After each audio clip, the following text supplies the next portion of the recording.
And that's the thing. It's a total subconscious process. Women aren't intentionally doing this, and it's a part of their evolutionary wiring. They get a guy that's sort of outgoing. He's an alpha male, right? A lot of people don't like the word alpha beta. So you can say, okay, he's an attractive guy, right? He's an attractive guy. She's into him. And then she needs a guy that can provide for her, a guy that can take care of her kids, all those types of sweet, nurturing traits. And those are all nice things, but they're not sexually attractive things.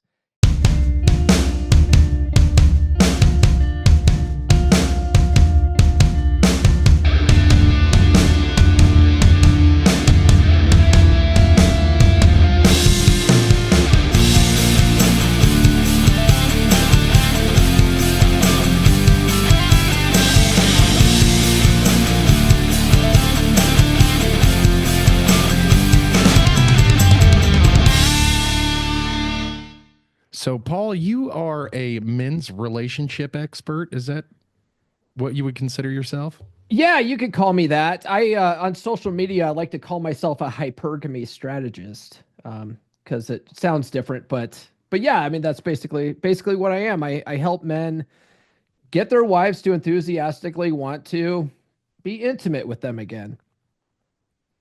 So let us know a little secret about how you get how do you accomplish that with your clients?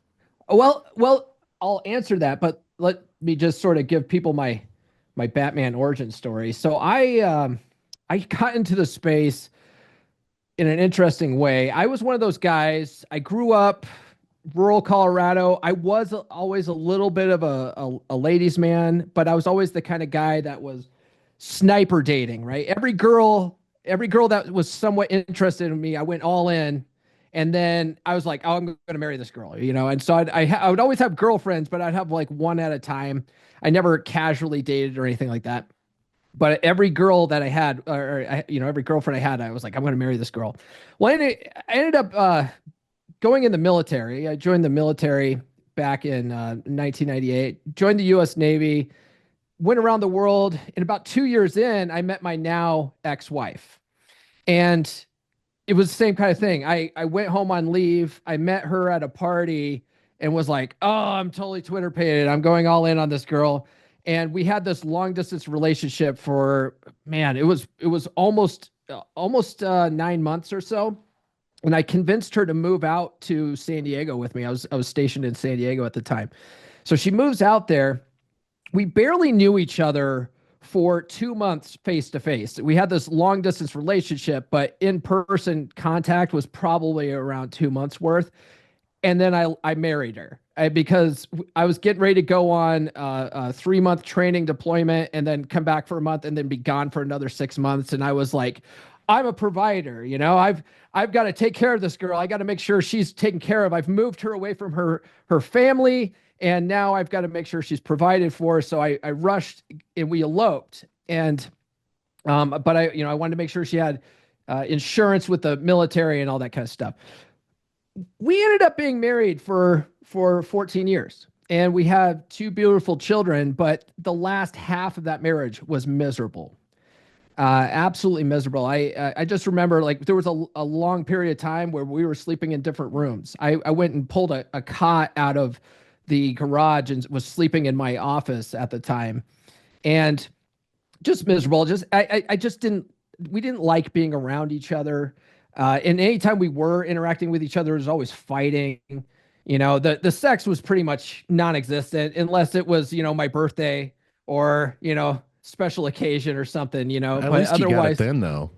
oh yeah. And then it was like, yeah. And then but that's the thing But is I it thought did feel like a chore, though, right?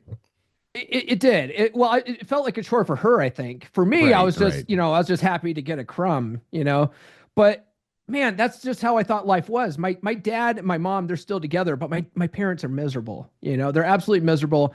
And I remember my grandfather one time, he was celebrating something like his 70th anniversary or something. And I remember saying, wow, 70 years, grandpa, 70 years, that's amazing. And he goes, yeah, it feels like 100.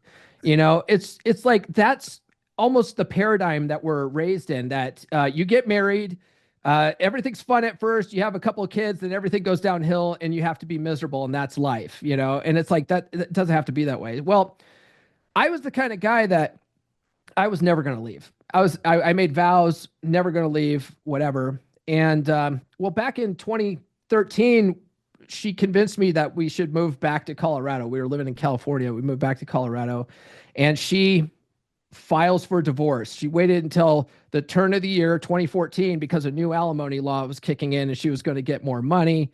And so she was strategic about it. And so she files for divorce, and I find myself back on the dating circuit. I haven't dated in 15 years at this point. I'm 50 pounds overweight.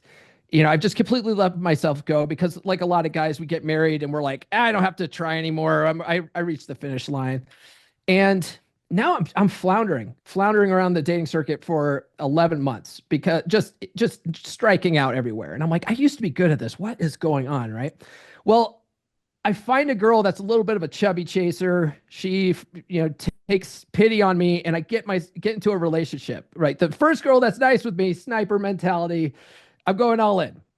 So I end up in a relationship with this gal for 4.5 years. I end up losing the weight about a year into that relationship. I really start taking my health seriously, but I'm happy. I'm happy with the way this dynamic is. But about 2 years into that relationship, she's basically mentally checked out because I thought I reached the finish line and I stopped doing all the attractive things at the beginning that she liked about me. And about 2 years after that, she had lined up a new guy and basically, started acting so bad that I ended up breaking up with her. I found out she was cheating on me at the end. And so this time, though, I'm on the dating circuit. This is 2019, and I'm in better shape. I'm able to get dates now easily because I'm in better shape. But I can't keep women around longer than like 2 or 3 dates. And I'm like, okay, what am I doing wrong here? What is my problem? Like the two biggest relationships I've had in my adult life failed. I can't keep women. I'm like repulsing women. What am I doing? So I really took a deep dive into sexual attraction books, female psychology books. And in 2020, I started practicing some of the stuff I was learning. I was going out in the dating circuit, spinning plates and stuff. I ended up in a men's group. And in that men's group, I started leveling up with all these other guys. We'd do, what we call field reports or date updates and stuff, and swap notes like, hey, this works, this doesn't, sort of thing. Hey, I read this book and they said to do this, so I tried it. This worked better for me. What do you guys think?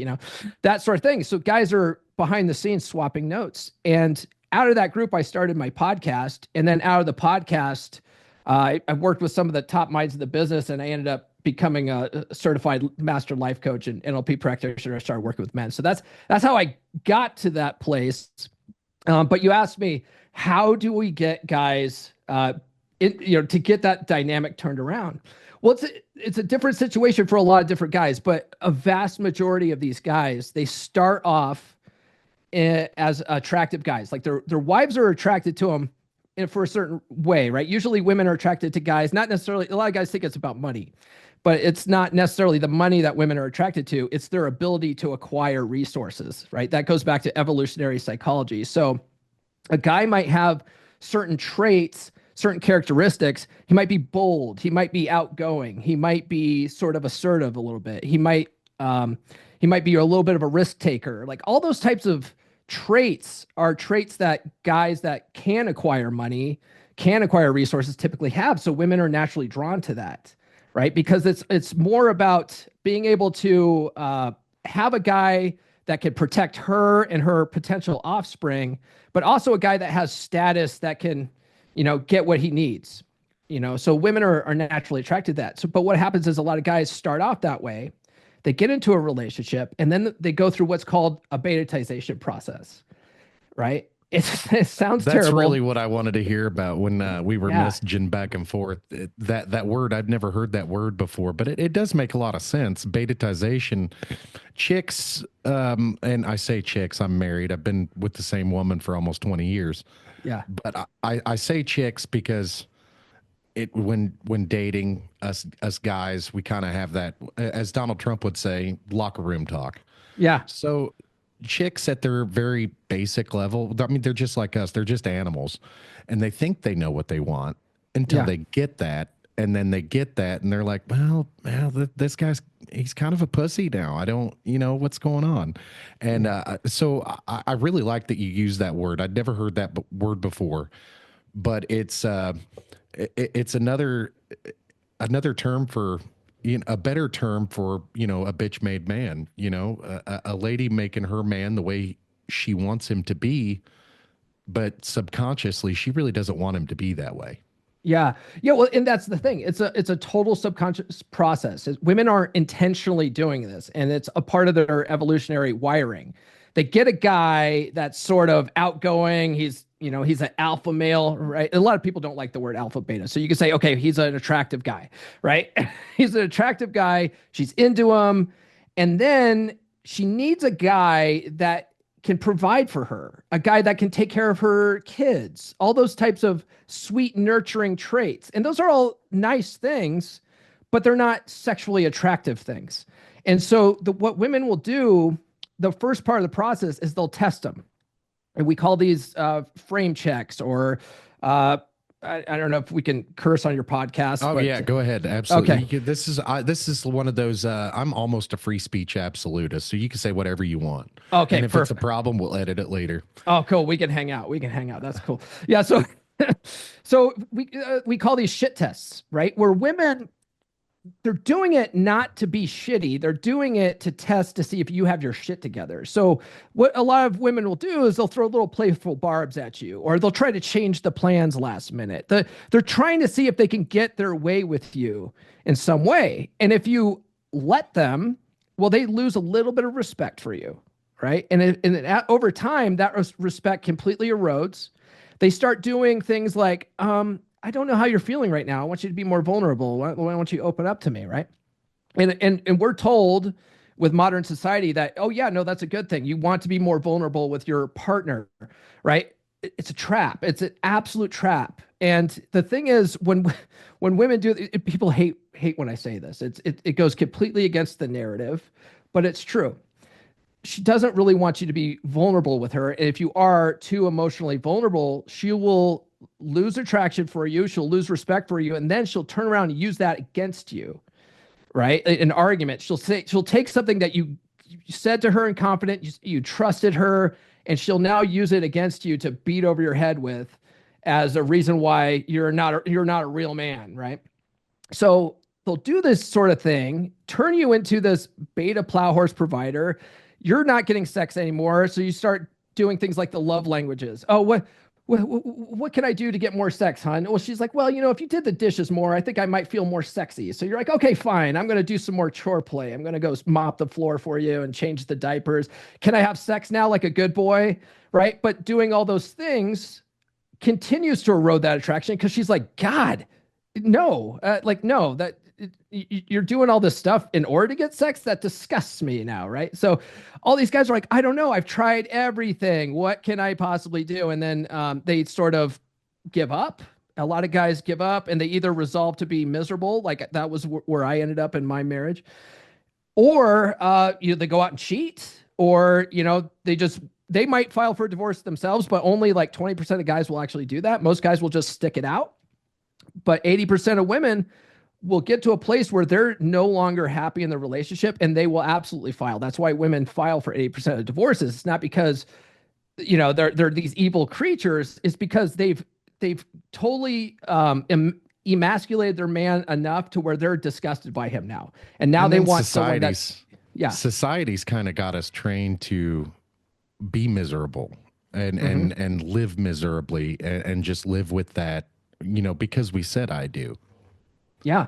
Yeah. And honestly, religion, and I'm not against religion per se, but religion also has taken a part in that, where they're like, oh, if she's unhappy in the relationship, it's because you're not being a servant leader enough. You're not, doing more, you need to do more things to make her happy. And so it's all this whole happy wife, happy life myth that we've been told our whole lives that just doesn't work. I hate that. Happy wife, happy life. It's like happy me, happy you. That's what it is. I look after number one first, and I'll tell you why I do that. I'm a stay-at-home dad, and so I've been a stay-at-home dad for like 10 years.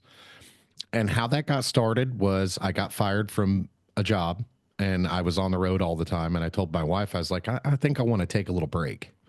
And I ended up staying home for a month or two, and she decided she wanted to go back to school. And her earning potential is quite a bit higher than mine, or was quite a bit higher than mine prior to, probably about 5 years ago. But our dynamic is kind of weird because I am one of those manly men. I'm not one of those beta cuck bitches. I don't know where society has gone wrong in men, but it's like a buddy of mine and I were just talking about it the other day, the single white man, or the single, maybe not single, but the white straight man is being attacked in America. And, Mhm. and these younger generations are having a struggle dealing with it because men, we don't know where we fit in, especially with the younger crowds. The women are all about equality and stuff like that. And it's not really equality that we're looking for. They're looking for equality of outcome. They want what everybody else has, except they don't want to work for it, if that makes sense. That And does, yeah. You find when women talk about equality in the workforce, it's like, okay, well, why don't you go be a garbage man? I don't see any of you guys fighting to become a garbage collector. Those guys make pretty right, good money too, you know? Like, yeah, exactly. And so going back to that vulnerability part, I actually disagree with that.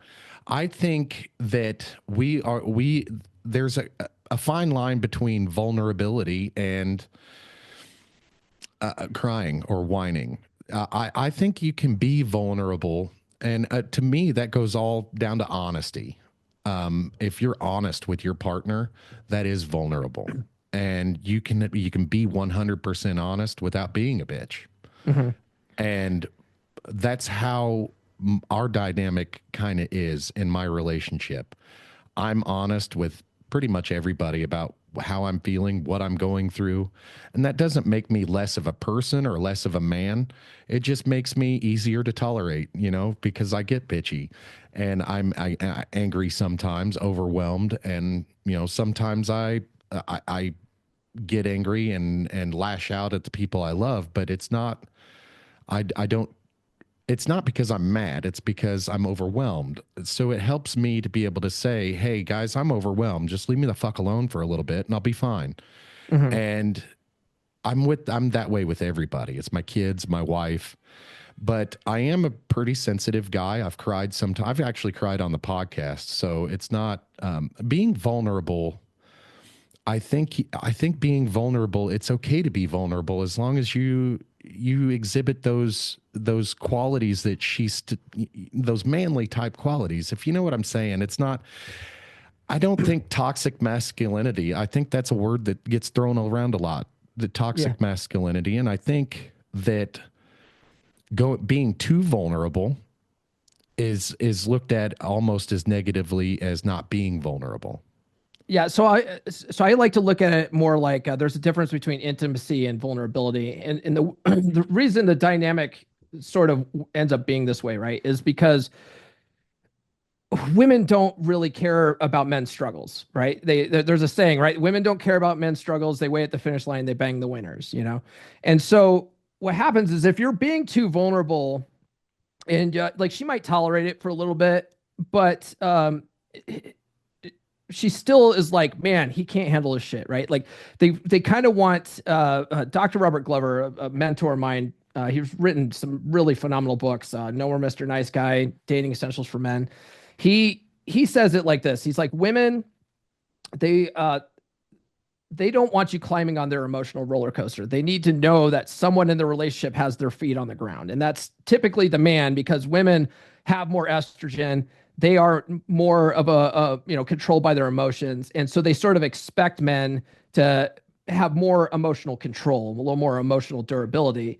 So the problem isn't necessarily that a guy expresses himself because we're human. It's like, and it's not healthy to bottle all that kind of stuff up, but it is more healthy to have better outlets for it, right? Like have a good circle of guy friends, I think is a good place for that. It's a good outlet for that. Going to the gym, if you're if you get angry about something, like not lashing out at your wife, right? But just say, you know what? I'm a little ticked off right now. I'm going to go take it out in the gym. I'll be back in an hour. We'll talk about this, right? Like women actually respect that a little bit more than you saying, fuck off. You know, I need, you And sort of lash it's out. constructive as well. Yeah. So you go to the gym and you lift some extra heavy weight and whatever. So that's a good outlet for that.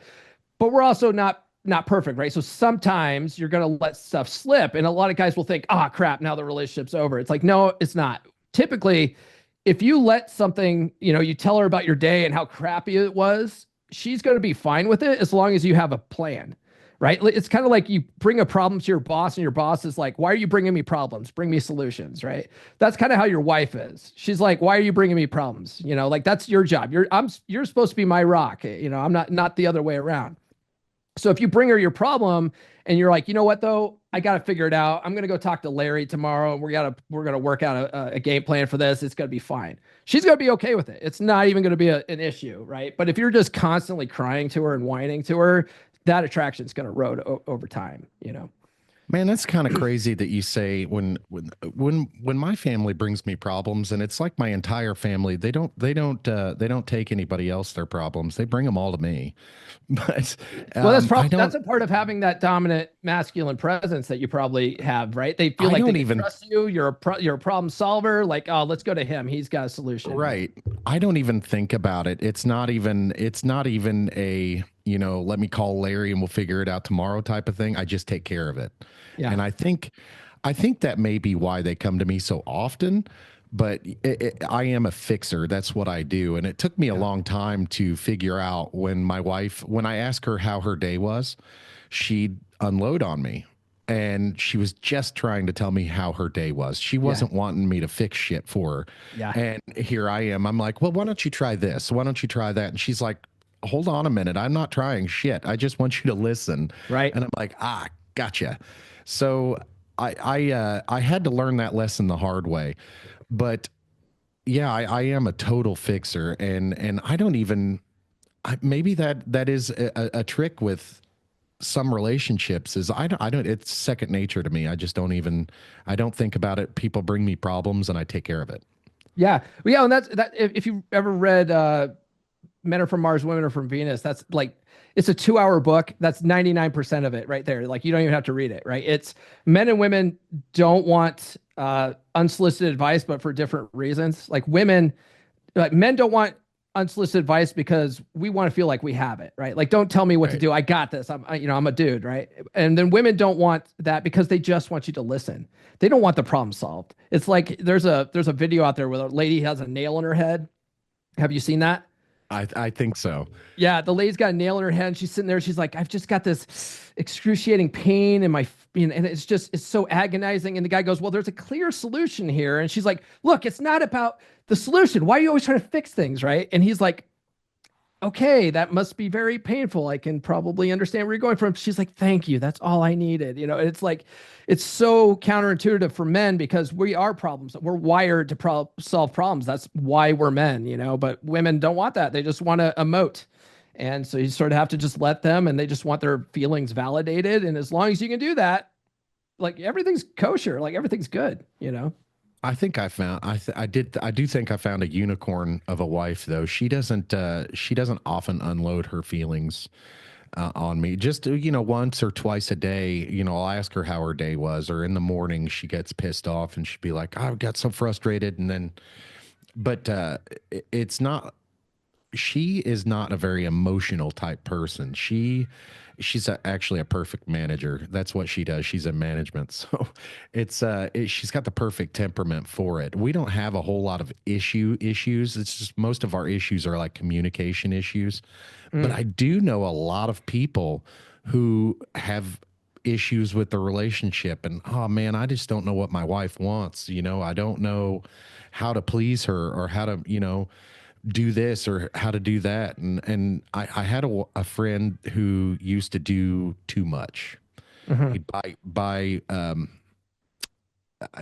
it's period packages Oh, when his girlfriend would have that time of the month, he'd go out and buy her chocolate and flowers and things to make her feel better. And I'm like, what are you doing? And he's Hmm. like, "Oh, it's a gift package." And I was like, "You guys have been together for like 3 weeks." And Hmm. he's like, "Oh, it's just to make her feel." I was like, "Here's the problem with that, bud." I was like, "You start doing that shit now, you're gonna have to one up that next time." And Hmm. sure enough, by the next time, "Oh, this is it. This is all you got me." And he's like, I hear what you were saying now. And we came up with a little plan together with a different chick he was dating. He she friend zoned him is what he had said. She had friend zoned him. And so we came up with the plan. He's like, "Oh, I'm just going to friend zone her back and see if that works." And Hmm. that switching that dynamic worked out well for him.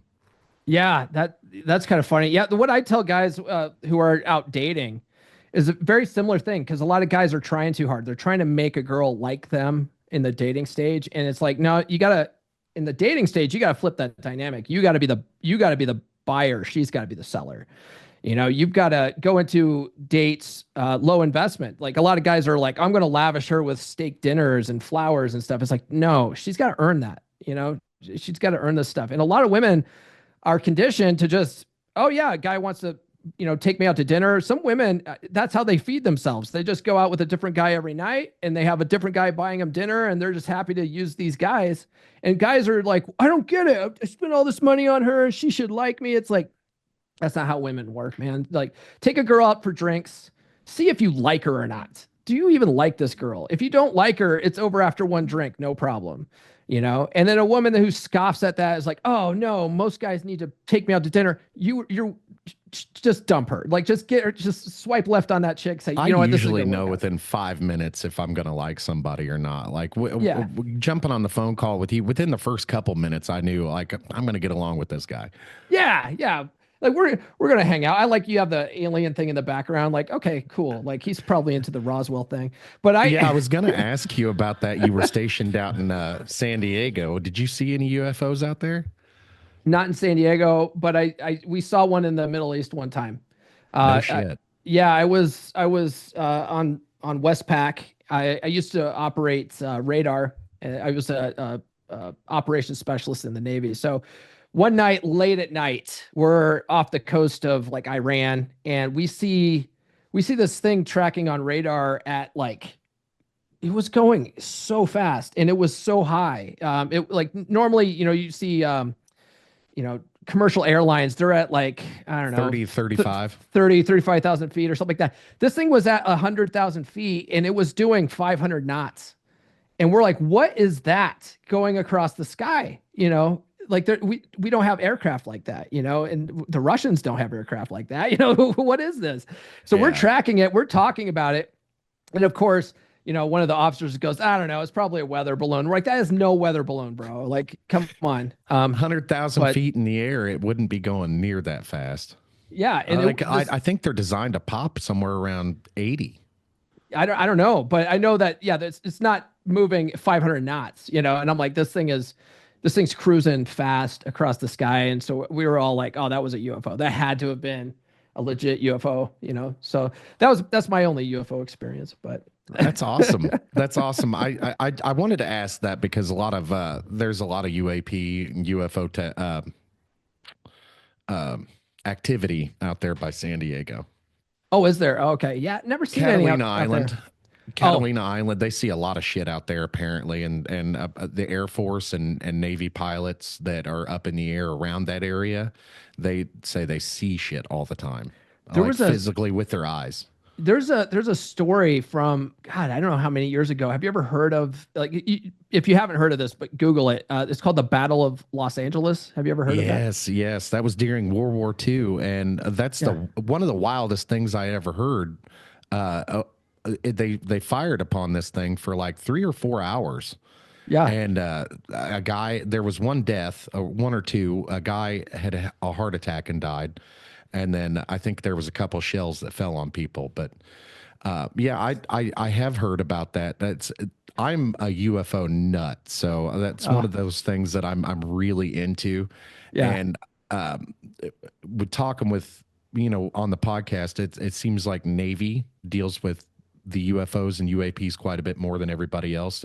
Air Force is kind of quiet about it, so Yeah. Well, yeah, the Navy's funny because we have the biggest Air Force it's even bigger than the Air Force. It's Yeah. like Yeah. it's probably why we see them more. But yeah, aliens are a fun topic. I'm not. I don't. Every once in a while, I'll find myself going down some rabbit hole. I'm like, that's crazy. Okay, Right, all right. right. Speaking of rabbit holes, red pill relationships, going down Oh that rabbit hole. yeah, Going back to what you do for a living, it's red pill relationships. When I was looking at that, it brought up, like, Google brought up like Andrew Tate and guys like that, and I'm like, yeah, that surely can't be what this is, and like what red pill relationships are. yeah. And so, can you explain red pill relationships a little bit? It is like that, but it's not like Andrew Tate didn't invent that. He's just the guy who took the information and ran with it and made a big business off of it. So I would say he's the smartest out of all of us, right? But no, red pill actually started out very much like I talked about how I was in a men's group and we're swapping notes. That's how it started out. It started out in their, like, late 90s, early 2000s in forums. There was a forum that's still out there called soswab.com, and it was these guys that were out picking up girls, pickup artists, saying, hey, try this, try that. Hey, look at this NLP technique works. Hey, this tactic works on these women, right? And so guys were swapping notes about this stuff in forums. And then some other guys got really smart with it, and they started incorporating evolutionary psychology in with it. Like, why does this work? They started looking at why do these little tips and tricks work. And a lot of the stuff that these guys were figuring out was that it goes completely against what we're told, like, oh, you got to give women flowers and chocolates and that's what they like. And it's like, not necessarily, because there's these guys, these, alpha male Chad guys that do none of that stuff. They treat women like garbage, and women are like, eat it up. Right. That's why every woman's ex is a narcissist. We've learned that women actually are attracted to what's called dark triad traits, which is a mix of narcissism, Machiavellianism, and psychopathy, right? So they are attracted to crazy guys, right? Because a lot of those traits are traits that guys who acquire a lot of resources tend to have. So it all comes back to resources and status and stuff like that. So some guys took that. A lot of guys took it and went sort of negative with it. They went to what we call black pill, where they learned how women really operate, the actual psychology of women. They learned the whole concept of hypergamy, which is could be explained by what we call alpha fucks, beta bucks, right? They are sexually attracted to a strong, dominant masculine presence, but they also tend to settle down with guys who are good providers, right? Ideally, though, women want a guy that has both traits. They want a guy who has optimized himself and he's sexually attractive, but he also is a caring, nurturing type of guy. So ideally, a woman wants to consolidate on a guy with those traits, but oftentimes they can't find a guy with both traits. So what they'll do is they'll sleep around with these chads in their 20s, and then they'll settle down with a beta provider guy in their 30s, and That then may be why my relationship works out so well, because, like, being a stay-at-home dad, man, like, yeah, that's awesome. It's really cool. Like, and I'm not a great dad, dude. It's so the coffee with bearded bad dad, how I got that name, how I came up with that name is I'm not a perfect parent. I never claimed to be a perfect parent. I cuss at my kids. I call them assholes. mm-hmm. Man, sometimes kids are assholes. So I'm pretty big on that honesty thing. But being a stay-at-home dad kicks so much ass. I get to do whatever I want, whenever I want, however I want, and nobody's going to bitch about it. Yeah, But the other part of the thing about it is I get shit done. I mm-hmm. do what I need to do for the people I need to do it for, and that's it, and that's all. And like, for instance, winter time's coming up. I prepare for winter every year. And we heat our house is all electric here. So we heat our house with electricity, but if the power was to go out, I have to figure out solutions on how to keep my family warm, and not dead. And I Yeah, see so many dudes around, especially where I live. I live in Missouri near Kansas City. I see so many men who, if something happened in the wintertime, they lose electricity, they can't take care of their families, they don't have any solutions. And part of the reason what makes me so good at it is I grew up poor. But, you know, I come up with solutions. Like if I know people, man, who haven't had a furnace for a couple years. And I'm like, what do you mean you don't have a furnace? Like, Yeah. what are you doing for heat? How are you keeping your family warm? Oh, I'm like, my family would be, I'd figure out a solution. They'd go over to mom's house until I could figure it out. And a lot of guys aren't like that, man. It's and maybe it's that betatization. Well, that is more what we call nice guy syndrome, I think.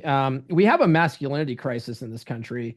Yes, Uh, we do. there's a couple of good books on this, but what I call nice guy syndrome, that comes from Dr. Robert Glover's book, No More Mr. Nice Guy. And what he estimates is that since World War II, we've had several generations of guys that aren't really raised to be masculine men anymore. We went from an agrarian society to more of a industrial society. A lot of people stopped working on the farms. Boys stopped working, the cow pastures with their dads and their grandpas and having that masculine presence around. Dad and grandpa and all their uncles now work at the factory for 17 hours a day. So the boys are left being raised by their mom, or now their moms work, right? So now they're left in daycare, or they go to school, and schools are like 90% female teachers. So these boys are raised with a strong feminine influence their whole I actually lives. have a theory about that. Yeah. I think that kind of happened when women went to the workforce. Yeah, yeah, and that all happened as a part of feminism, which I think started off as a good thing. It's sort of has evolved into something where it's not even about equality anymore. It's more about female dominance. But the problem is that now boys are basically raised to be defective women, and so guys are overly emotional now. They don't know how to handle shit. They basically one of the dynamics of the happy wife happy life thing comes from that being raised around women, where women don't have as good of structure as men do. So like there's things dads do a little bit better than moms is we typically have rules, and rules are enforceable all the time. As long as you don't cross these rules, you're good. And so it's much easier for a boy to go, okay, don't have to, as long as I don't screw up this, I'm good with dad. Dad's gonna be cool. But moms, it's like, yeah, don't do this one day, but the next day, I don't care if you do that. And so the guys are like, oh, boys end up being really confused by that because they're like, okay, I don't understand it. I don't know what the rules are. So all I know is, or they take advantage of it, man. My kids take yeah, advantage of that really bad. yeah, Especially my 15-year-old, and I tell my wife this all the time. We have to be on a united front. If we say something, we have to we have to follow through with that. yeah, And it causes an issue sometimes, like with the grades. Um, as long as he's maintaining a C, I don't really give a shit what he's doing. And I've made that clear to him. Bring me C's and you won't get hassled. Nobody will mess with you. Like we don't even have to see you if you don't want, yeah. Go just play video bring me games. those Whatever. Yeah, C's. yeah, And the disconnect comes when mom is taking care of checking all the grades and stuff like that because A, I'm too lazy to do it. yeah, B, I'm I just don't want to be honest with you. I have no excuses. I just don't want to. And so mom will check the grades and she'll see that, it's starting to fall off a cliff a little bit, and discipline won't happen until we're in a hole and we have mm, to climb out. And so I'm of the opinion, like, if he brings home one bad paper that's below a C, that's when the discipline needs to happen. He needs to fix that. And if he cannot fix it, he still needs to learn the material. That way he doesn't do it again. hmm And we need to follow through with that. And I think we've made it in some extreme progress here lately. We've got some schedules worked out. Every day is homework day, regardless of whether he has homework or not. So he comes home, sits at the kitchen table, and if he doesn't have any homework, he sits and reads a book. So Yeah. Well, yeah, see, that works out. That's like, and dads are a little more consistent with that, right? But yeah, women, typically, not all women, obviously, but typically women will sort of be like, it's okay this time. The next time they're losing their mind about it. So what boys tend to learn from that is just do whatever that makes her happy. Like, I don't want to cause any kind of tension where mom might be unhappy. Well, that leads boys into their relationships, and they start doing that with their wives too. It's like, okay, I can't have any kind of tension here, just whatever makes her happy in the moment. And then, they end up being, unattractive. That's unattractive behavior. They're not right. assertive. They're not bold. They're not straightforward. They're not direct. They're not decisive. Like all those types of things that would normally be attractive, they're not. They're wishy-washy. They don't want to hurt her feelings. Like all this kind of stuff. And so, yeah, and that's just a big problem. There's another book out there called Boy Crisis by Dr. Warren Miller, I think. And that one really talks about the studies that have been done that talks about our masculinity crisis in this country. The problem with that, though, is his solutions are basically doubling down on what got us there in the first place, I think. I have a friend that wrote a book called A Dominant Masculine Presence. His name is R.P. Thor, and his solutions are I think are much better because he identifies the boy crisis that we're having, the masculinity crisis, but then he says this is the solution. We got to teach these boys how to be masculine, right? That's where my latest book came from. It's a part of that series. So Thor's book, A Dominant Masculine Presence, we're all writing, a bunch of us in the space. We're writing books in the series, and the new series is called The Essential Skills of a Masculine Presence. And so mine's called Psychology Paradigm. It's all about reprogramming that paradigm of like happy wife, happy life, like all that kind of stuff that we grow up with. But that's our solution to the masculinity crisis, is trying to teach boys how to be men now.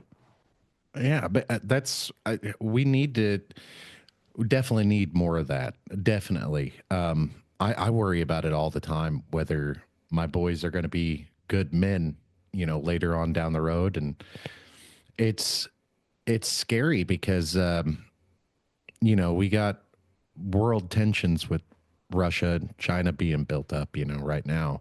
I personally think we're right in the middle, like at the beginning stages of World War III myself. And it's what the hell are we going to do with all the young men coming up?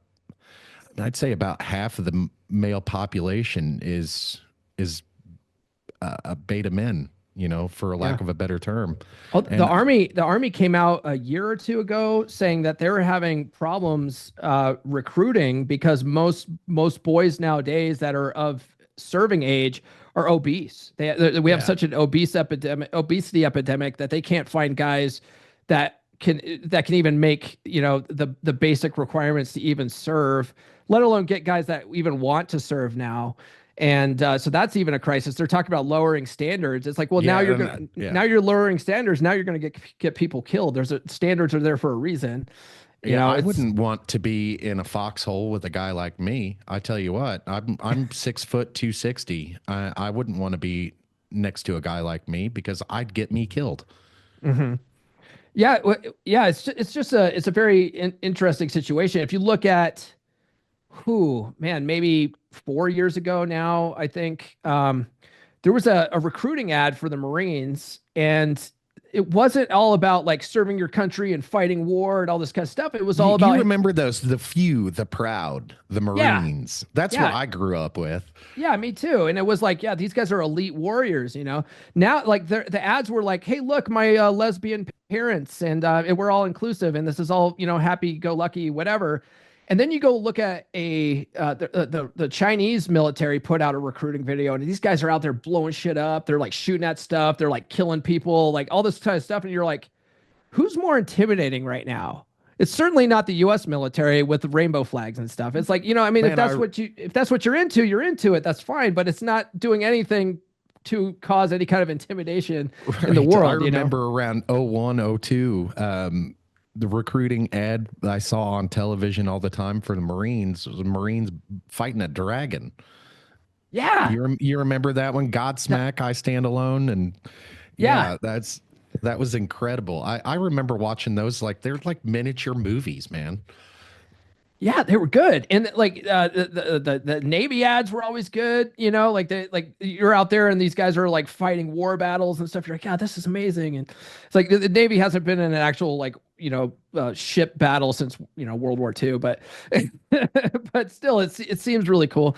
But yeah, now they've kind of gone to this whole kinder, gentler, more inclusive military force. It's like, I mean, that's nice and all. Those people have always served. They've always been serving. They sort of just kept it under wraps. Now it's like it's wide open and they're glorifying it, and it's like it's just not intimidating anymore. It's like, and it's unfortunate. It's really unfortunate. So yeah, if we go to World War III, it's like, what's going to happen?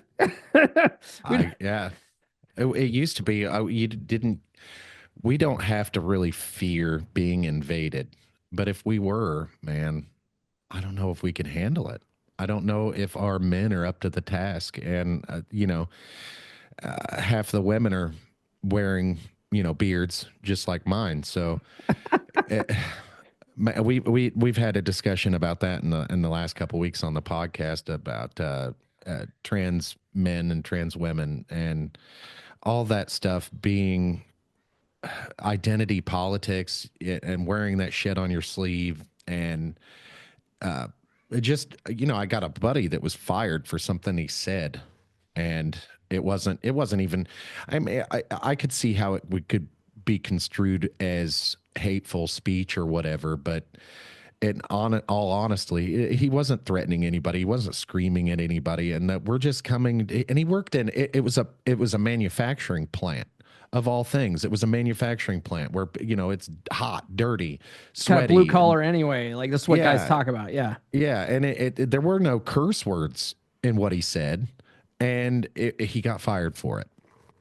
And I'm of the opinion that kind of thing just, it sucks, man. It really sucks that we can't speak our mind without fear of losing our jobs. And that's how that shit starts. That's how communism starts, brother.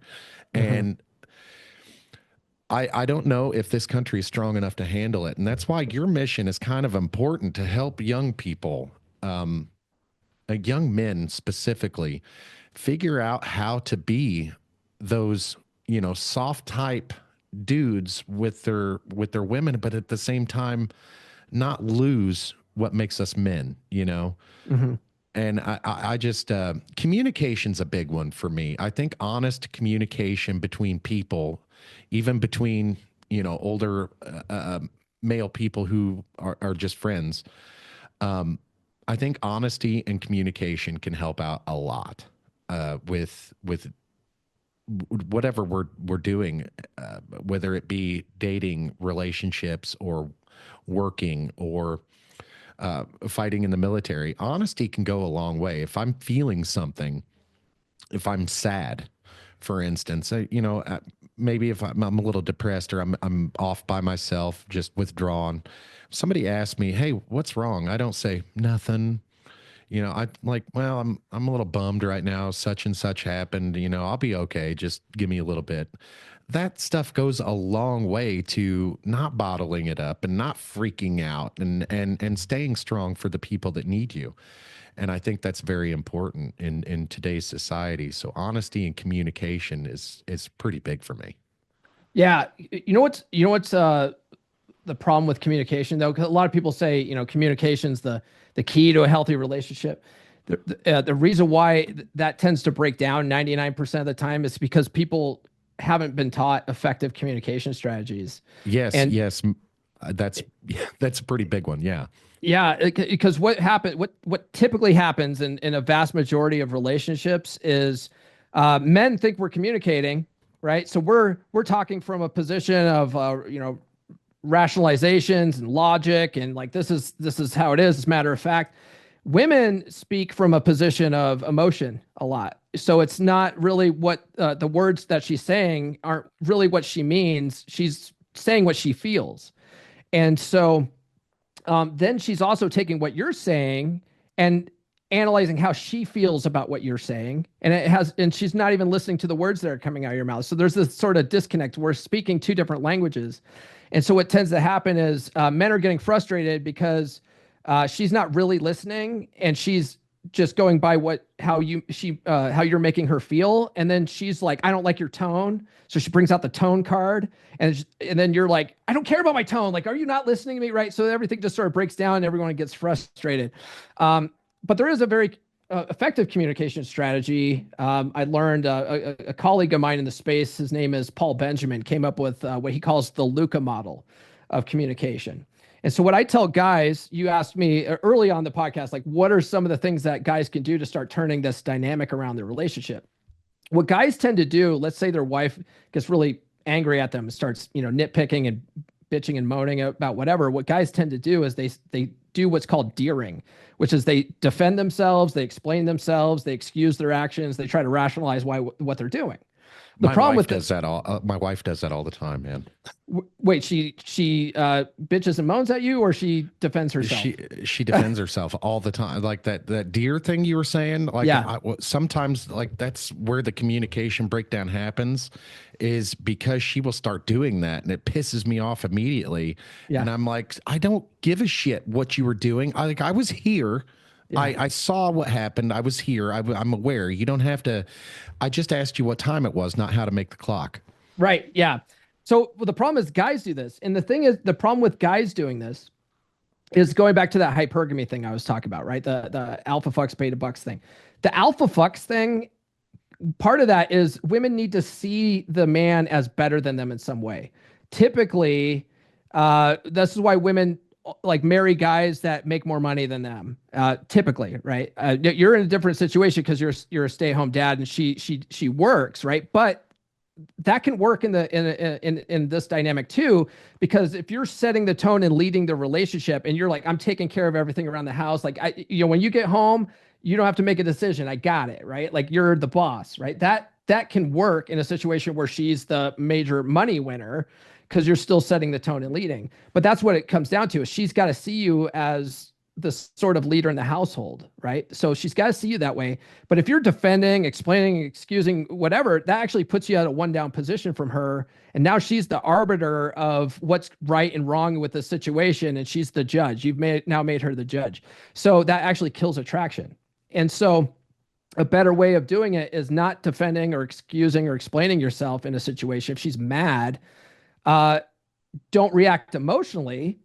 Just listen to her. Okay, let me get this straight. You're mad at me because I did X, Y, and Z. Is that right?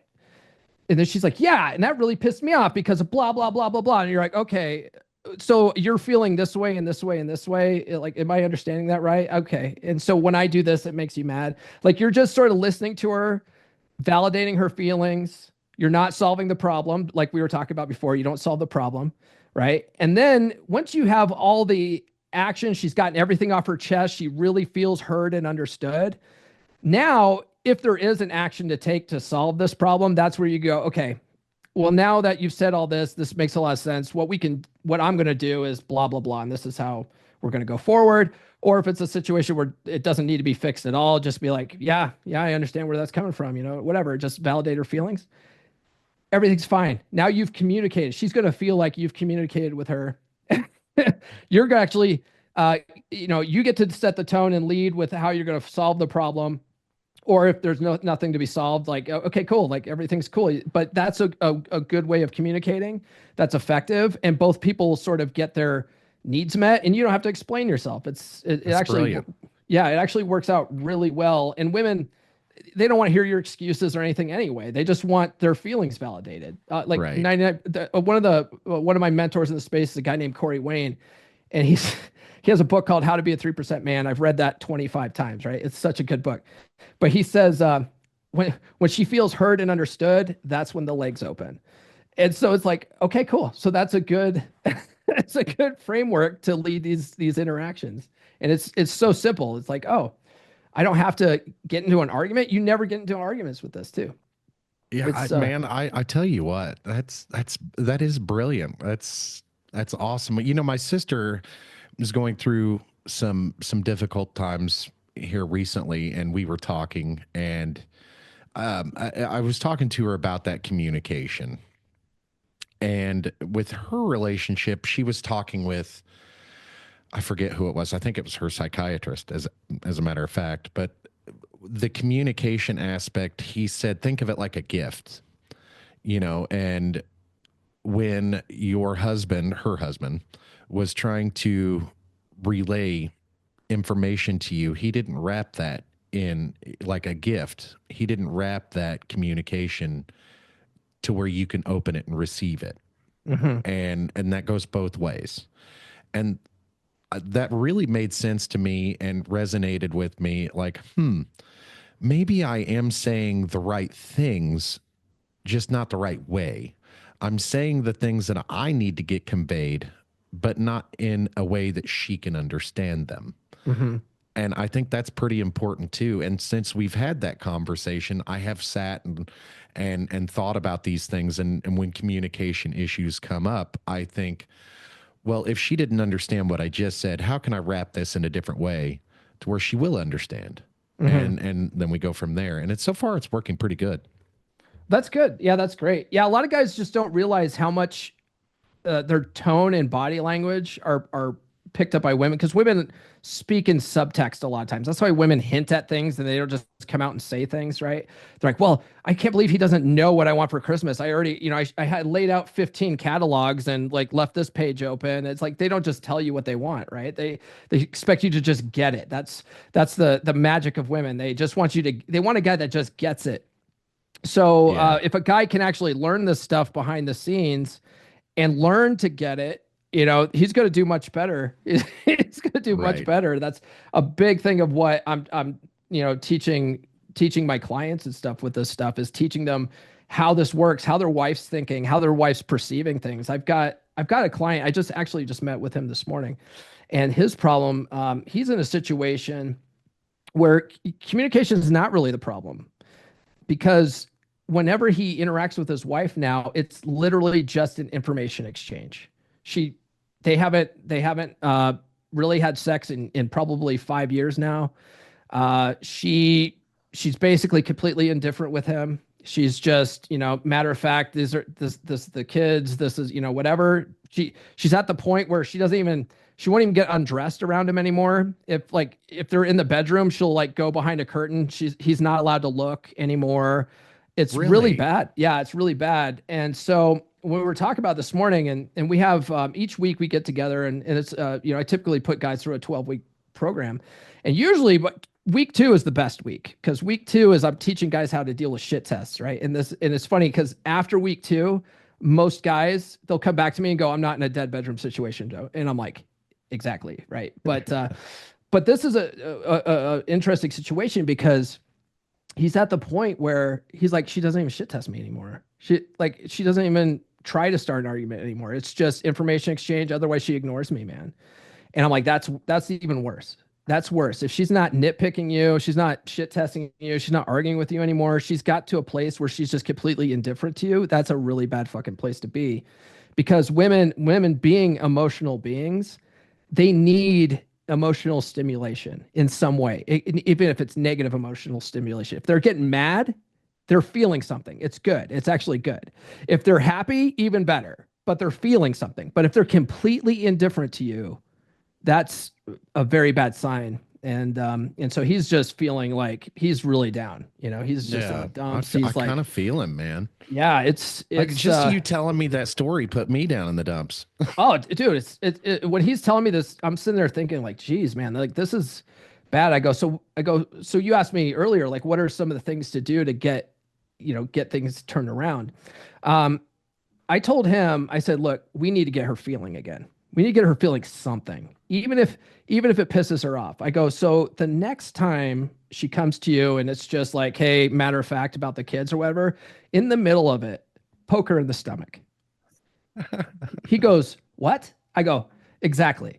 I go, that's what we call a pattern interrupt. So she's used to this pattern of being indifferent to you. She's used to this pattern of just, I'm going to tell him what needs to be done and then go about my life, right? I go, you interrupt that pattern. just by poking her in the stomach. She's gonna go, what? Like, what was that? Right? And just go, huh? I don't know. Just, what were you saying again? But do it in sort of a playful way. Like have a little shit-eating smirk on your face, right? She might get mad at that, but at least she's feeling something. And I go, and that's what's going to snap her out of that indifference. We need to get her feeling something again. Now she might be like, what are you doing? Now she's might be in a better mood to tease a little bit. Now you can play with her a little bit. We're not trying to get her in bed at this moment. We're just trying to get to a place where she's wanting to be a little bit playful with you again. If we can get her to that place, then we can get her teasing you back. Then we can get her to start shit testing you a little bit. Now you can start applying some of this stuff, but we have to take these baby steps. We have to get her out of that apathy, So there's different little things that guys could be doing that your marriage counselor is not going to teach you, because they're going to teach you, oh, you got to communicate. You just got to communicate more. Just communicate harder, daddy. Like that's not how it works, right? That's you've got to get her emotions spiked, and you've got to start rebuilding that attraction. That's going to turn things around. So I a long time ago, like you said, 5 years of no, like, oh my God. Yeah. I told my wife a long time ago, like, don't ever, like, listen, we don't have to like each other to fuck. And that's what I told her. I'm like, don't do that to me. That's one of the worst things you can do to me. Cause like like as many problems as we've had in our relationship, like we not perfect relationship. I mean, we do love each other more than most couples I know, but it's, man, it's never, ever been like that. I couldn't ever imagine,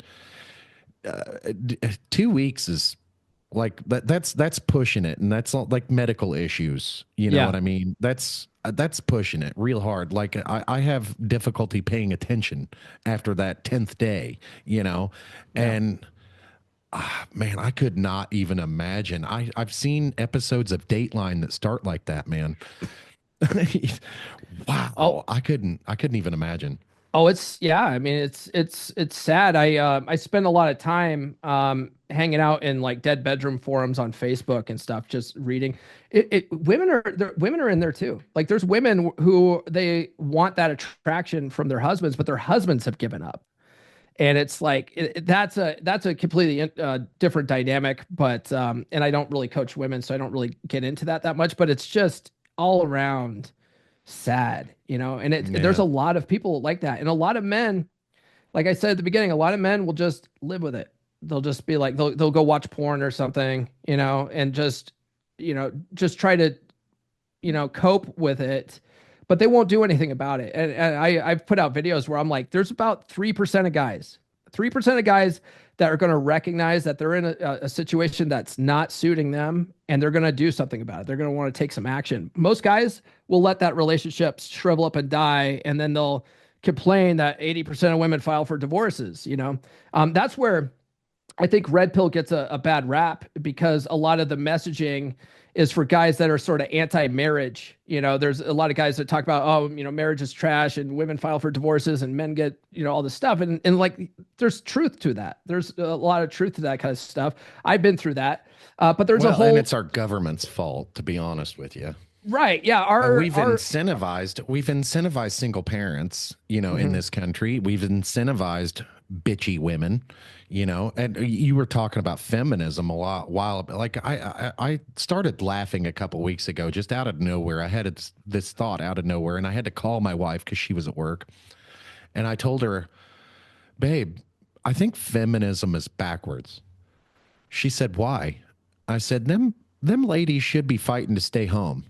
They should be fighting to stay home barefoot and pregnant and not have to go to work. Like, the biggest scam that we were ever told is that we need to work, man. Yeah. I hate it. I used to wake up every morning and live to go to work, man. I used to go to work to get away from my family, to be honest with you. But, I know that same feeling. wife. Yeah. Same wife. I was that way. That was in my marriage. When I talked about we were miserable, I used to work 20 hours a day just so I didn't have to go home. Yeah. It was bad. Yeah. I know exactly how that is. when I would go to work, I would have fun. I would be with the guys. But then after about 10 years of that, I got burnt out and just wore out and it's tired all the time. I weighed 500 pounds and man, it got to the point where I just wasn't happy. I was just waiting around to die is what Hmm. it felt like. And so when I stopped working, I realized there was so much shit that I like to do that you can't really do if you have a full-time job. You Hmm. know, I like to play with my kids too. I get like, I read somewhere that when dads play with their kids, there's a huge release of oxytocin in our brains. Hmm. And that makes a lot of sense to me because I like playing with my children. And, I like wrestling around with them, tossing them up in the air. You know, that's what makes boys boys. You Hmm. know, doing playing rough and tumble. You know, and my youngest son, he climbs all over the house, and we're not afraid of him. You know, for him to break his arms or anything like that. It is Yeah. what it is. People get hurt, and I love being a dad. I love being a stay at home dad, and I think feminism is all these ladies are trying to go out and do men's work and men's work, whatever the hell that means. I don't know very many female bricklayers. You know what I mean? Yeah. I don't know very many female underwater welders. You know, there are jobs, dangerous jobs that just chicks don't like to do or chicks can't physically do. Well, even And if you look at the work numbers, women are still typically doing the same types of jobs they did back in the 60s. They're yes, doing sir. secretarial stuff. They're doing a lot of stuff that allows them to have more of a work-life balance. Men do stuff to get more money, so we're like, oh Yeah. yeah, we'll be a oil rig roughneck. Like, I don't care. That pays me $180,000 a year. Sure, I'll do it. But women don't do that sort of thing. And yeah, I don't know who the female comedian is. I think she's an Asian lady, but she was like, she goes, our job used to be no job. Exactly. Exactly. That's where Yeah. feminism should be. Is like, man, I'm a female. Like I don't I don't get my hands dirty. You go do that shit. I'm going to take care of the kids. I'm going to take care of the house. You know, I'm going to mow the yard. That's what women used to do back in the day. They used to take care of the house, take care of the animals, take care of the kids. That's Yeah. what they did. And we were a lot happier back then, man.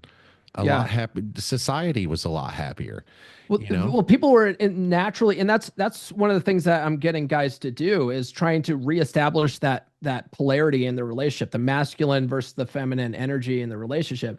A woman that goes out and she's a boss babe all day, she's has to operate in her masculine energy a lot. She's got to be a decision maker. She's got to be a deal maker. She's got to manage employees. She's got to make a million decisions a day.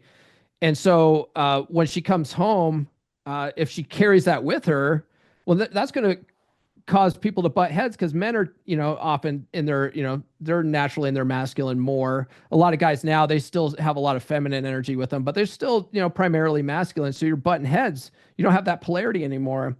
So getting that dynamic back in the relationship comes with fully embracing your masculine role, which back then when your wife was a stay-at-home mother, you were the leader of the household. Like Ward Cleaver. Think of Ward. Like he came home and he was the boss. Yeah. And June handled everything else in the house. She took care of the boys. She made dinner. She made pies and all that kind of stuff. Whatever she does, she kept the house clean and stuff. And they loved each other because she was naturally in her feminine energy in her role. Um, Now we are in a place. This is where red pill really comes in because you can't put the toothpaste back in the tube. A guy who's really widely considered the godfather of red pill. His name is Rollo Tomasi. Um, uh, a mentor of mine who actually worked together quite a bit. He's written 5 books. Genius of a man. One of the things he says is traditional conservatives, they want a time machine. They want to go back to the 50s. And he goes, but because of feminism, because of the way society is, you're really not ever going to put that toothpaste back in the tube. It's never going to go back to the way it was. So red pill is about how do we deal with it now?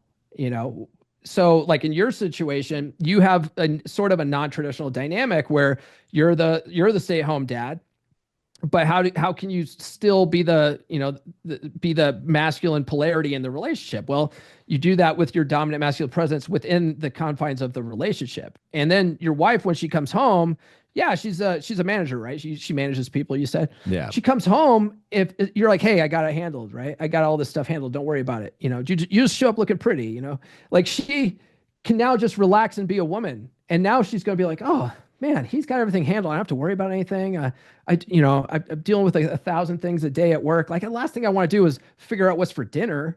Like he's That's really interesting that you say that, because that's something that we need to work on ourselves actually. Because as you're speaking, I'm realizing there may be some issues there. I don't let her just come home and do her thing. Like when she comes home, she's doing the family thing. She comes in the door, she's got kids that, are, I do try to stop them from attacking her right when she walks in the door. yeah. But there's a trade-off, like or a handoff when she comes home. She's been home for a little while. There's a handoff that I check out, she checks in. Okay. And maybe that needs to stop, or maybe we need to work on that or come up with a plan or something. But Well, I mean, I would ask, does that cause a problem though? Because if she likes doing that, like if she's like, oh, this is what I look forward to, then there's no reason. As far as I know, nobody likes doing that. But it's just I don't care. It is still my house, and I kind of operate like that. So we have this thing where sometimes I pick my battles, just like every other married guy does. In my opinion, if there's some things that she's bitching about, I will just take care of it. And nobody has to be like, I don't even tell her, like there's private conversations that have happened between me and my oldest son that I'm like, dude, just shut up and do it. And he's like, why? And I'm like, do you hear what's going on in there? I don't want to deal with that all day. So please do whatever, So I pick my battles, and when I'm telling the kids that, whatever I'm telling them, I'm like, hey, it's her world. We're just living in it. And when she hears me say that, she's like, yeah, right. Well, because I still wear the pants in the family. I am a stay-at-home dad, but the dad part is very key there. I'm still a dude. I'm still a man. I do all the manly shit, Like, as a matter of fact, when I get off of here, I'm going to go smoke weed by a fire. That's what I'm going to do. I'm going to build a fire in my backyard, and I'm going to go out there and get high. So it's going to be great. But that is something that I ought to work on, is like taking care of those things for her. That way, when she comes home, she can do all the things, like the chick things that she wants to do. She does all the cooking. I don't wash the dishes anymore. I used to wash dishes, but I quit doing that because it sucks. But maybe I ought to take care of those things for her so that she can just come home and do lady things. What I like to tell guys to do, I don't like guys doing things specifically for their wife, right? I like them doing it because it needs to get done. Like you sort of look at it. That's where sort of taking the lead comes in, right? You take the trash out. You did talk about the love languages earlier, and I think something to take apart from the love languages is relationships are transactional. They can be. The problem with the love languages, there's studies on this, and people can Google it, but there's studies on this that the love languages itself has no actual bearing on attraction in a relationship. If people start applying a love language and their relationships improve, it's usually because there was attraction there at the beginning. There's genuine desire there in the beginning. It's kind of like, would you kind of like say it's almost like Pavlovian training almost? Almost. The problem with it, though, is when the attraction's eroded, it really doesn't do anything to rebuild attraction. What ends up being is a negotiation for desire, and you can't negotiate genuine desire. So you have to, that's why I say it like it doesn't work. It's a nice thing to do. I would say the things in the love language are typically, all the things in the love language are things that people typically enjoy in a relationship. I was gonna say, because I like all of them are my love languages. I like acts of service. My ego, like that ego I have to have that. Like, Yeah. and that's sometimes something like I'm very honest with my wife about. I'm like, hey, I need you to tell me you're proud of me sometimes because Hmm. like I've not heard that in my entire life. Nobody's ever said that shit to me. Yeah. So I kind of need that. If you ask 95, like if you ask 100 dudes, 95% of them will say their top two love languages are physical touch and words of affirmation. Because so those are the two things that men don't get. Right. You're right. And so guys were saying these are my love languages. And what women will say, and when you're on the dating circuit, I always say this is a red flag. But if a woman says acts of service and gift giving, red flag, she's trash. She's just gonna use you, you know.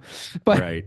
but no, yeah, love languages really have no bearing on fixing relationships. That's why I hate that book because people, if you go in these dead bedroom forums, that's what people are saying. Are you speaking her love language? It's like, no, you can't, you got to throw that out the window and really get to uh, the core of the problem, which is it's an attraction issue. And Yeah, and you're not saying to just walk in and just piss on her and assert your dominance. You're just no, saying, no, you know, there's a way to sort of do this strategically, and you don't want to do it like it's a tactic. You know, one of the things, because you mentioned like I like my wife telling me she's proud of me, right? That's a validation seeking, yeah.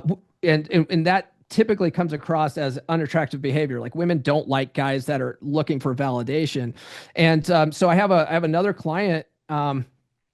He's got an interesting story. Very interesting dynamic. His wife has cheated on him a few times. She basically has no respect for him. He's gotten to the point because she's cheated on him a few times that he basically snoops on her and tries to figure out what she's doing all the time. So he records conversations that she has with like her uncle. Her uncle will like she'll sit there and talk with her uncle, just completely badmouth him, disrespect him. She talks to her uncle about these guys that she's cheated on him with. Just she has absolute disregard for this guy. Wow. And then she'll occasionally sleep with him, but when she does, it's like starfish sex, and she's doing it for manipulation reasons, right? So like just the other day, they got into an argument, and he was really mad about something, and so the next day she was like, I'm thinking maybe tonight I'll throw you a cookie, I'll throw you a bone and put out for you and stuff. And so he and I were talking about it. He's like, I think I'm just going to reject her. I'm just going to reject her because that's bullshit or whatever. And I go, no, I go, don't, I go, this is operant conditioning. I go, if she's offering sex, take it. I go, cause that's, you want to reward her good behavior, right? You want to punish bad behavior. And the way you punish bad behavior with women is you remove your time and attention. But the way you reward them is by giving them the best fuck of their life. And so I told him, I I said, was no, just getting ready to say, go over there and hate fuck her. that's what I said. I go, so tonight, I go, when she, starts doing this to manipulate you and she wants to do the starfish stuff, I go, fuck the shit out of her like you're pissed at her. And be like, no, screw this. And throw her around on the bed, be real dominant with her, hold her arms down, like all that kind of stuff. He gets back to me the next day and he goes, holy shit, dude. He goes, it was the wildest sex we've had in years. He's like, I don't know what, like she was shocked that,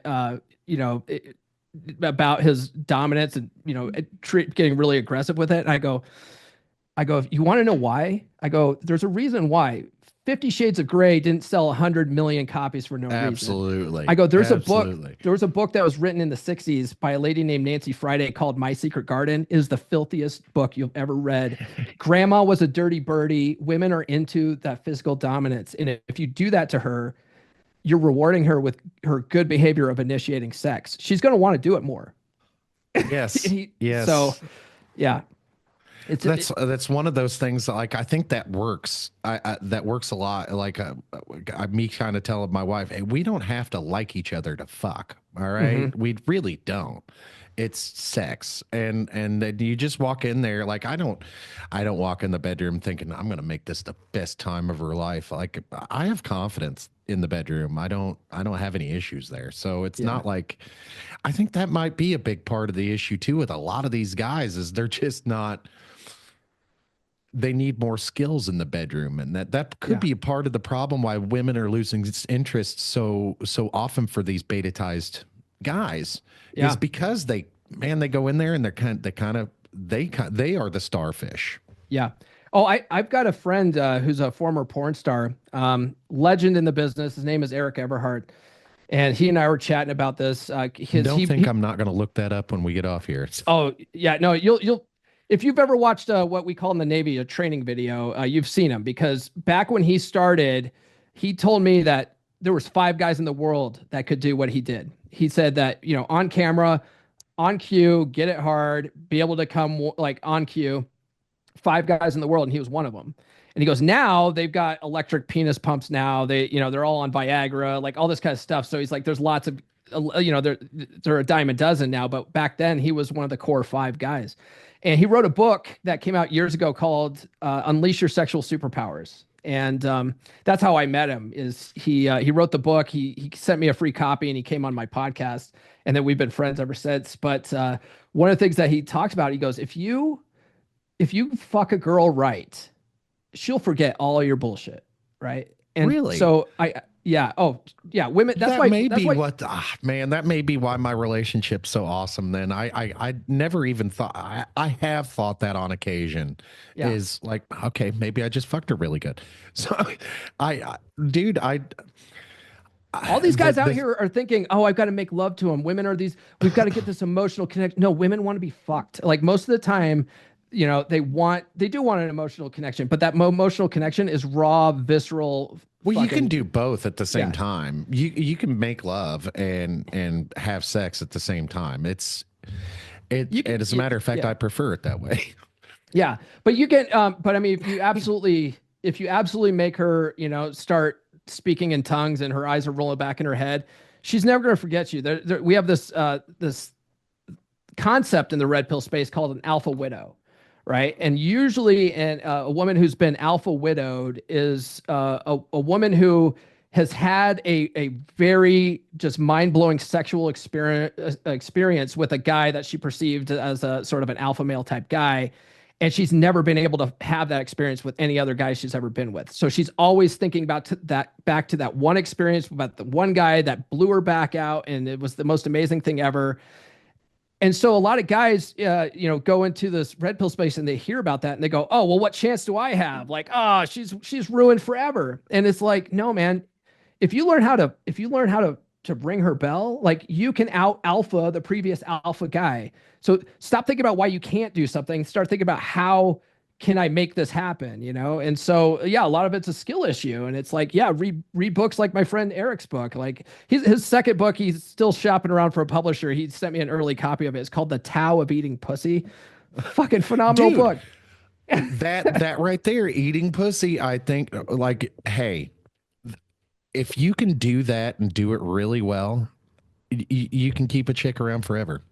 Yeah. Yeah. And these guys that have their insecurities about their dick size or whatever, like, dude, learn how to do the cross T technique on her clitoris. And women don't even know how to measure half the time, So it's like, she's not going to, if you can get her in the right position to where you're hitting her G spot, she's not going to care what size it is, like, yeah, it's a fascinating phenomenon, but and a lot of guys don't think about that, right? Because women are supposed to be these sweet, innocent creatures that don't really like sex that much, but they're just doing it because we like it and we're corrupting them. It's bullshit. Women love sex. Well, that message I sent you when we were interacting back and forth, emailing back and forth, I told you my wife is very modest, and that's true. She is, but she has things she likes too. Sure. And I get those because I'm a weirdo too. And what do they say? Freak in the streets, or lady in the streets, freak in the sheets. Yeah. There you go. Yeah. That there's a lot of truth to that. A lot of truth. And I think that's where, man, there's movies about it. Like Thelma and Louise, they had that issue. You know what I mean? Like it's not that their husbands beat him or anything. It's like, man, they didn't do it that good. Yeah, that's a big thing. Yeah, guys just they're two pump chumps, and they're like, oh, thanks, Or they and don't then they care. Yeah, they don't care. They roll they're over. Selfish lovers. I think that's a huge part of the issue is selfish lovers. Yeah, and I hate that. Well, honestly, there is something to be said about that, though. But I think it's more important. It's more important to learn how to be good. It's better to be Right. good than be too selfish, because sometimes guys will do the complete opposite. They will do everything to make sure she has pleasure to the detriment of themselves. That actually doesn't turn a woman on. Like, women actually like when you're into it, Yeah. So as long as you're into it too, and you're, almost like women sort of like it to feel like you're out of control, like you can't control yourself. She's so beautiful that you just can't control yourself. Like, women like that feeling. Well, it does something for me. You know what I mean? I like Yeah. it. Like tuning her up tunes me up. Does that make sense? Yeah. The whole foreplay thing. It And make it it's even fun. more than that. Like if Yeah. I can get if I can get multiples Mm. in that one, that's the best case scenario for me, because that helps me. And I'm like, yes, ma'am, you're welcome. That type of thing, you know? Yeah. It's sort of like turning her on turns you on, kind of thing. Exactly. Yeah. But there's no bigger turn on for me, as a matter of fact, than giving her that. You know what I mean? Yeah. Oh, yeah. No, it works in reverse. If she knows that, that's why, like, a lot of guys are psychopaths, right? They've been jerking off in their bedroom since they're 12, and they're silent about it because they don't want their, mom walking by and hearing them or something, right? So they'll just be absolutely silent, so they can look at their girl while they're fucking, completely silent, like a It's psychopath, right? just creepy. It's creepy as fuck. And women are like, are you feeling anything right now? And the What guy's are like, you yeah. doing? Right. So that's why women actually, they like it when a guy's like moaning and he's like, yeah, fuck yeah. And he's like whispering in her ear dirty shit. Like, women love that stuff. They love it. It actually heightens the whole experience for her. And a lot of women, their orgasm is mental. Yeah. If they're feeling sexy in the moment, they're going to orgasm easier. So if you can Yeah. give them that feeling, it's huge. Yeah. Well, man, I think I think this is a good place to leave this conversation. We're gonna have to do this again, Paul. I've thoroughly enjoyed this conversation. I knew this was gonna be a good one. So, what do you think? You want to do it again sometime? Oh, hell yeah. Yeah. I love talking to guys about banging women. It's just a fun thing to talk about. I try to sneak in a little UFO talk in there in every conversation. I'm obsessed with UFOs, but I appreciate you playing along, man. This has been a great conversation. I really liked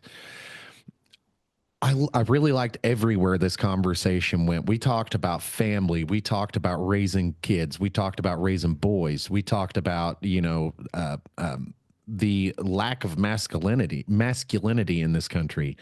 And it's not just the country, it's happening all over the world. And just more, these particular spots, Western world in particular, I think it's happening in the Western world like quite often, or There's quite bad. I can't, one of Rollo Tomasi's books. I think it might be his book on, preventive medicine. I think it might have been his second book. He talks about how it's slowly getting pushed into every culture worldwide. Like, you can't escape what's happening with our society. It's Yeah. it's going global, because a lot of guys are like, well, I'm going to go be a passport bro and live overseas and find a traditional wife. It's like, it's going to be happen there too. Yeah. So it's like, Yeah. how are you gonna deal with it? How are we gonna live with this? And that's where Red Pill comes in. That's awesome, man. I appreciate you, Paul. And hey, real quick, you got a website, right? Yes. You can find me if you go to fixdeadbedrooms.com. That's my blog. You can also find all my socials there and my books. My latest book is The Essential Skills of a Masculine Presence Psychology Paradigm. And that one's all on reprogramming your subconscious to have a more dominant masculine presence. A lot of people don't realize this, but 95% of our actions in life are habit based. And so if you reprogram your paradigm, you're going to reprogram those habits. Those habits are going to change your actions. Those actions are going to cause reactions that cause your results. And if you want different results, you got to start up here. And that's what the book's all about. Awesome, man. All right. Fixdeadbedrooms.com. Yep. Awesome. Thank you very much, Paul. We'll see you guys later.